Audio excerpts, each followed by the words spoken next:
Hi everyone, I've been meaning to shoot this video for a little while. My plan was to get the workshop all tidied up and then do a bit of a workshop tour.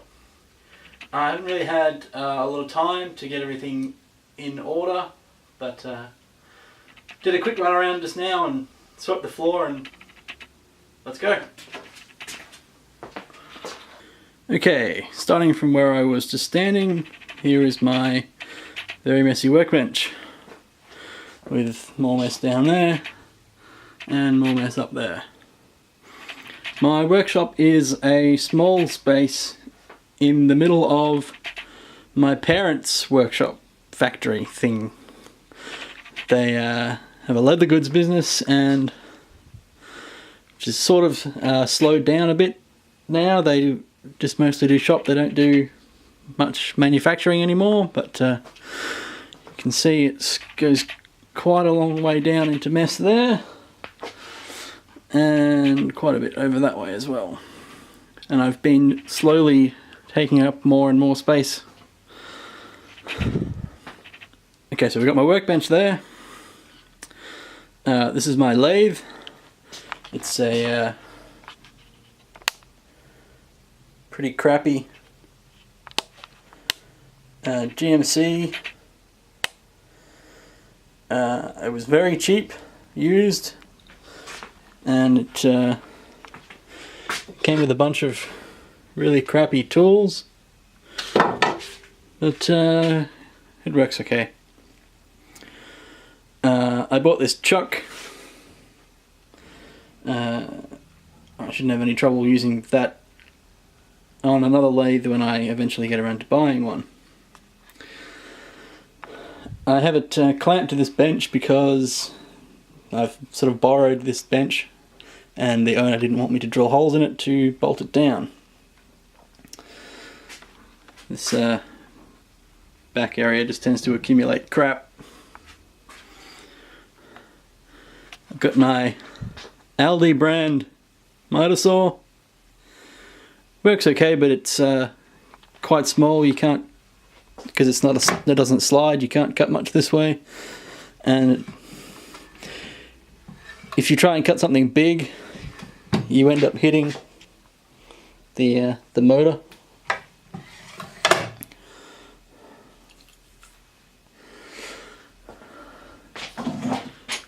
Get my tripod in the way.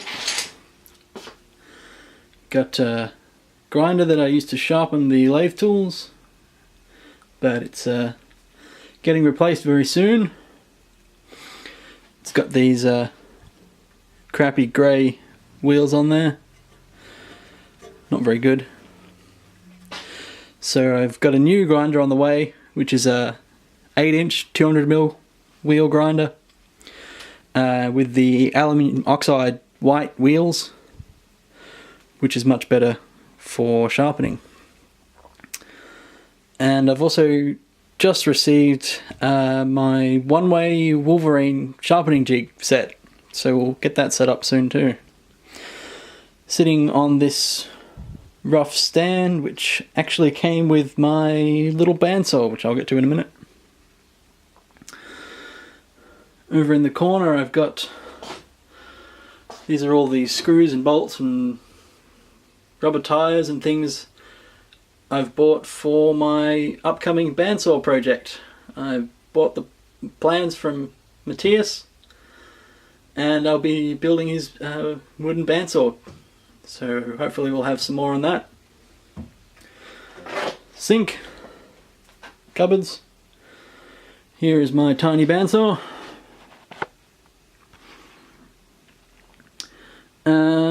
I've had quite a bit of trouble getting this to work properly. I've spent a lot of time adjusting blade guides and things, and I almost got it to cut properly, but still needs a bit more fiddling.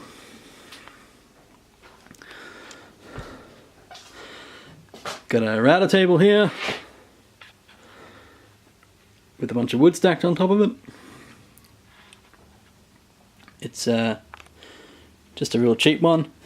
It's got this aluminium top that has the sort of high spots and flat spots, high spots and low spots, and lots of cheap tools have these sort of things, and I don't really like it. I always find, like this, especially around this part, that if you're doing wood that's not entirely smooth, or like if you run the edge past here, it always catches, and then you can't get it to run nicely past the bit. I'm thinking about just putting a piece of thin something on top of that to cover that up. Down here I've got a dust collector, cheap one. I bought at a garage sale, but it works alright. Here I've got a jointer, 6-inch jointer. I bought this new, but I've had a lot of trouble with the table rusting. I live very near the sea, and I got it all together and cleaned off the rust protection oil that comes with it, and did a couple of pieces across it. Came out the next day and it was rusty already. Tried a few different things. The one that I've found that works the best and almost stops it from rusting is this Armor All car wax. It almost stops it from rusting. It rusts a tiny little bit after about a week with that on there. So I've been putting that on there now for the lack of anything better to do. I've tried a couple of other different waxes and things, but yeah, that one works the best so far. And just here I've got a thickness planer. Get around to the side of it. It's a Ryobi AP13AK. Bought it on eBay, slightly used, for about half its new price. Wasn't a bad deal. Here I have a couple of ironing boards. These are quite useful as adjustable tables for things. Any wood dust or whatever will go straight through them, and you can set them up at different heights. Only just got those, $5 each. So the big thing that's lacking, that a lot of people would consider essential for a workshop, is a table saw. I have just bought one on eBay. I'm going to go pick it up next weekend, and it's going to go where that enormous pile of mess is. So I need to get the owner of the mess to shift it, and hopefully it will fit in there against the wall there under that fire extinguisher, sort of, and it'll come out to about where the edge of the joiner is now. Okay, so that's it for the tour. I'll catch you next time.